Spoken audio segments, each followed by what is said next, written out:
This episode of Techno Buffalo is brought to you by Netflix. Hello, Internet, and welcome back to another episode of Ask the Buffalo, the show where you can ask me, Ashley Esqueda, any question you might have from the wide world of technology.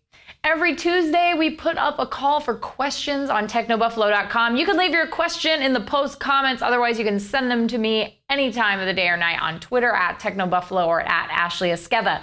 Just make sure you use the hashtag AskTheBee so I can see it. Now, usually I answer between 3 and 5 questions every episode, but this time around for the holidays, we figured we'd answer some frequently asked questions. This is Ask the Buffalo, FAQ.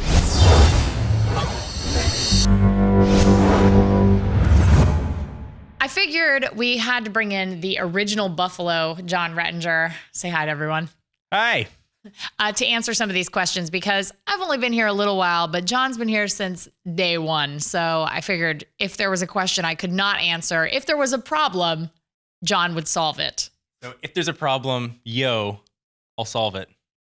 Correct. First question is, what phone should I buy? This one or this one? We get this question a lot. People going, what should I buy? Should I get this or this? What's the appropriate answer? The appropriate answer is what's best for the person asking the question. We have a ton of comparisons or the verses, but at the end of the day, it's what phone do you want? If you ask a question like, hey, which of these two phones is better for media consumption? Or which of these two phones is better for typing? Which of these two phones is better voice recognition? Or better app store, things like that we can answer. But when just a general, hey, should I get the iPhone 5S, the Nexus 5? I'm just like, they're both super good phones. Like, there's no way to answer that question. Yeah, you can't answer that. So, try and maybe give more context. But other than that, there's so many good phones. It's almost harder now to get a bad phone, than it is to find like that absolute like perfect, Shangri-La phone, which probably doesn't exist. They don't. Sorry, guys. I can tell you that much. That's an answer for you. When is insert rumored or unofficial product here? Let's say just, for example, the iWatch. When is the iWatch going to be available to buy? This is a question we get a lot about lots of products from Apple to Samsung to Nokia to Microsoft to everybody in between.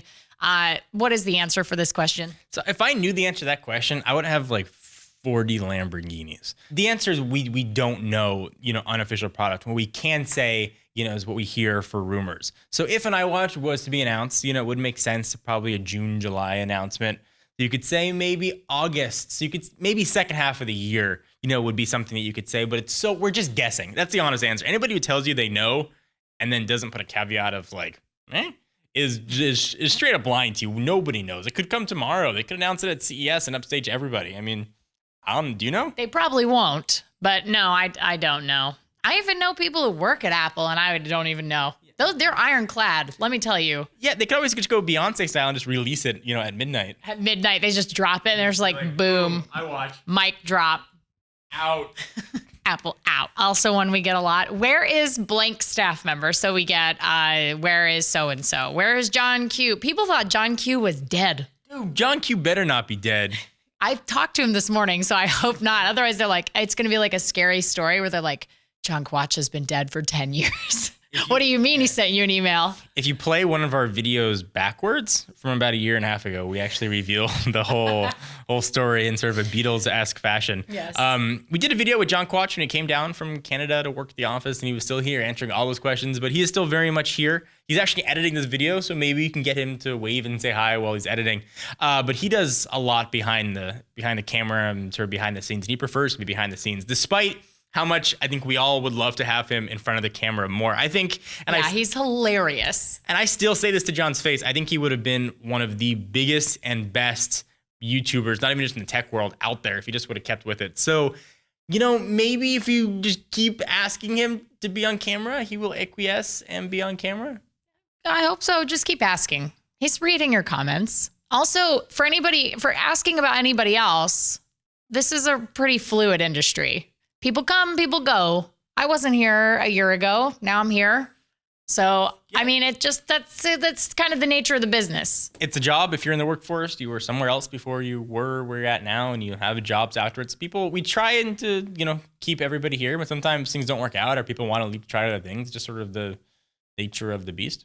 Yeah, nature of the business, especially in an industry where there's a lot of freelancing and a lot of there's a lot of that stuff. So it's it's hard to find like the right fit. So Absolutely. I get it, though. I get why people care because it's a more personal thing on YouTube. Yeah. And you get a chance to know people and you sort of feel like you're losing a friend when somebody leaves. So I totally can understand that. And the last question, my personal favorite, how much did you get paid to write XYZ review? We get this on every review. It's like, oh, you guys, I think in the span of one day, one time, I got called, and I'm not kidding you, an Apple, Android, Microsoft, and even a WebOS fanboy, like in one day. God forbid you say anything nice about any product, immediately that company pays you. Let me tell you unequivocally and honestly, and just put this to bed 100%. Yeah. They do not pay us for this. Not only would it be incredibly illegal to do that, it would be super dishonest. Yeah, and so unethical. we would never, ever, ever do that. We do ever. And just bad. Can I also add that a lot of times we buy, like, we don't keep phone, like, we send them back. Like, devices come to us and they go home. Like, we have to buy them with our own money. Like, it's not like Apple showers us with iPhones during iPhone week and goes, we hope you write a great article about us. No, Apple is actually notorious for, they don't give review units to anybody. We have to go out and buy stuff to review from them. So Yeah, I mean, could you imagine if companies were paying a review? I mean, that that is a slippery slope for them. Yeah, that would be some heck of a story. And it's different, sponsors are something totally different. We always disclose this is sponsored by. Right, or advertisers, like people who, And I would never call that a review. I never let my staff call that a review because it's not, and it's not fair to the audience. But people just get so upset, and that's like immediately like the gut reaction, like, oh, they paid you to do that because you can never say anything nice about the product because I don't like it. Right. And that would make my own decisions seem bad. And invalid. That can never happen. It's crazy. Like the last thing I will say is just being here. The reason why I personally like being here is because we're pretty positive about stuff. Like if we really hate something, we just don't cover it. Like we cover things we like, unless it's, like, wow, this company really screwed up. But generally speaking, we like to see the good in things. Yeah. And technology is freaking amazing. It's true. How much did I pay you to say that? So much. I got the biggest check ever from George Jetson to say technology is the best. Ever. I don't know. I like to keep it positive. I like to find the good things in products. I agree. And the general rule for us, and we started this from day one of Techno Buffalo, still today, is we'll write about and do videos on stuff that interests us. If there are too many phones to review every single one, too many tablets, and anybody who tries to review every single one either has a gigantic staff, and good for them, or they're not going to get the attention and time they deserve to do a thorough review that we like to call, Techno Buffalo style review. So if it's interesting, we'll review it. If it's not, we just won't. We just say, oh, that's cool. Like, oh, it's nice. All right, next. Like, because that's the bandwidth we have. But yeah, that's a question we get all the time. Like, oh, you guys are fanboys. And I mean, I'll tell you right now, you guys, John uses a Surface. Like, I do. I love the Surface. I do.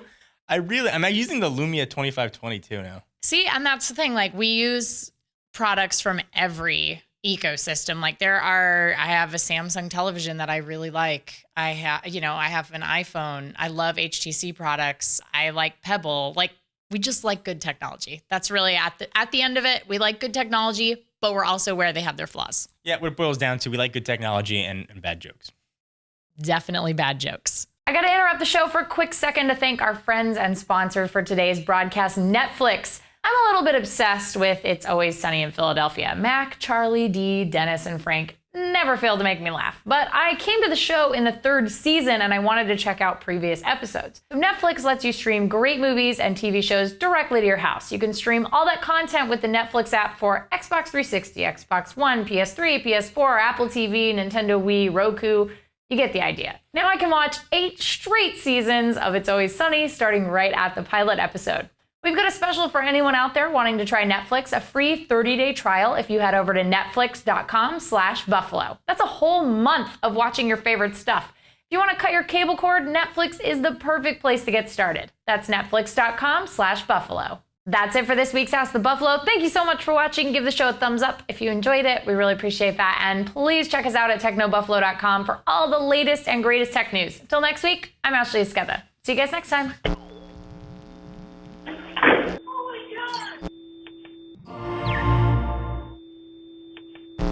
What's up, everyone? It's Ashley. Thanks so much for watching that most recent video. If you enjoyed it, please click on the word subscribe right underneath me to get tons more tech videos from us here at Techno Buffalo. We have got unboxings, comparisons, reviews, recaps, and everything else you can think of here on the channel. If you're in the mood for more technology, just click right over here to check out some of our most recent videos. See you next time, humans.